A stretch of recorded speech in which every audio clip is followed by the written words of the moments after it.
ہمارے چینل کو سبسکرائب کریں اور ساتھ موجود بیل کے بٹن کو دبانا نہ بھولیں۔ بسم اللہ الرحمن الرحیم۔ السلام علیکم ویورز، آج ہم بات کریں گے سامری کے بچڑے کے بارے میں۔ فرعون کی ہلاکت کے بعد بنی اسرائیل جب اس کے پنجے سے آزاد ہوئے اور ایمان لے آئے اور حضرت موسیٰ علیہ السلام کو خداوند کریم کا یہ حکم ہوا کہ وہ 40 راتوں کا کوہ طور پر اعتکاف کریں، اس کے بعد انہیں توریت دی جائے گی۔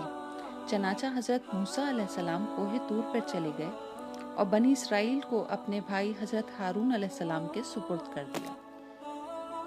آپ 40 دن تک دن بھر روزے دار رہ کر ساری رات عبادت میں مشغول رہا کرتے تھے۔ بنی اسرائیل میں ایک شخص تھا جس کا نام سامری تھا، جو طبعی طور پر نہایت گمراہ اور گمراہ کن آدمی تھا۔ اس کی ماں نے برادری میں رسوائی اور بدنامی کے ڈر سے اس کو پیدا ہوتے ہی پہاڑ کے غار میں چھوڑ دیا تھا، اور حضرت جبرائیل علیہ السلام نے اس کو اپنی انگلی سے دودھ پلا پلا کر پالا تھا، اس لیے یہ حضرت جبرائیل علیہ السلام کو پہچانتا تھا۔ اس کا پورا نام موسیٰ سامری ہے، اور حضرت موسیٰ علیہ السلام کا نام بھی موسیٰ ہے۔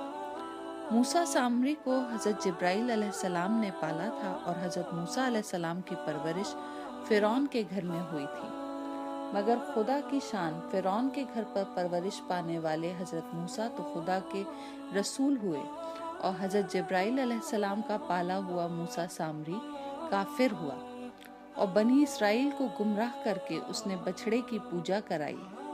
جن دنوں حضرت موسیٰ علیہ السلام کوہ طور پر معتکف تھے، سامری نے آپ کی غیر موجودگی کو غنیمت جانا اور یہ فتنہ برپا کر دیا کہ اس نے بنی اسرائیل کے سونے چاندی کے زیورات کو مانگ کر پگھلایا اور اس سے ایک بچڑا بنایا، اور حضرت جبرائیل علیہ السلام کے گھوڑے کے قدموں کی خاک جو اس کے پاس محفوظ تھی، اس نے وہ خاک بچڑے کے منہ میں ڈال دی تو وہ بچڑا بولنے لگا۔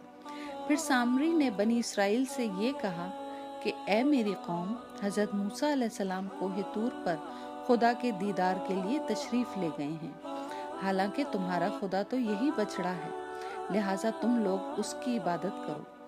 سامری کی اس تقریر سے بنی اسرائیل گمراہ ہو گئے، اور 12,000 آدمیوں کے سوا ساری قوم نے چاندی سونے کے بچڑے کو بولتا دیکھ کر اس کو خدا مان لیا اور اس کے آگے سجدہ ریز ہو کر اس بچڑے کو پوجنے لگے۔ چنانچہ خداوند قدوس کا ارشاد پاک ہے، اور موسیٰ کے بعد ان کی قوم نے اپنے زیوروں سے ایک بچڑا بنا لیا جو بے جان کا دھڑ تھا اور گائے کی طرح بولتا تھا۔ سورۃ الاعراف رکوع نمبر 18 پارہ نمبر 9۔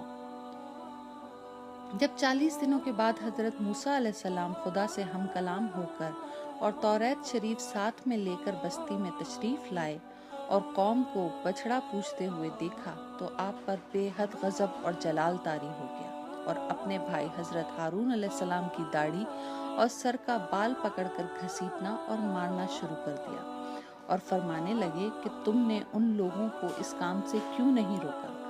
حضرت ہارون علیہ السلام معذرت کرنے لگے، جیسا کہ قرآن مجید میں ہے۔ حضرت ہارون نے کہا کہ اے میری ماں کے بیٹے، قوم نے مجھے کمزور سمجھا اور قریب تھا کہ وہ مجھے مار ڈالے، تو آپ مجھ پر دشمنوں کو ہنسنے کا موقع نہ دیں اور مجھے ظالموں میں نہ ملائیں۔ سورۃ الاعراف رکوع نمبر 18 پارہ نمبر 9۔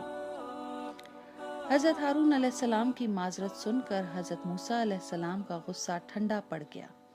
اس کے بعد آپ نے اپنے بھائی حضرت ہارون علیہ السلام کے لیے رحمت اور مغفرت کی دعا فرمائی۔ پھر آپ نے بچڑے کو توڑ پھوڑ کر اور جلا کر اور اس کو ریزہ ریزہ کر کے دریا میں بہا دیا۔ ویورز، اگر آپ کو ہماری ویڈیو پسند آئے تو ہمارے چینل کو سبسکرائب کریں اور ویڈیو کو لائک اور شیئر کرنا نہ بھولیں۔ شکریہ۔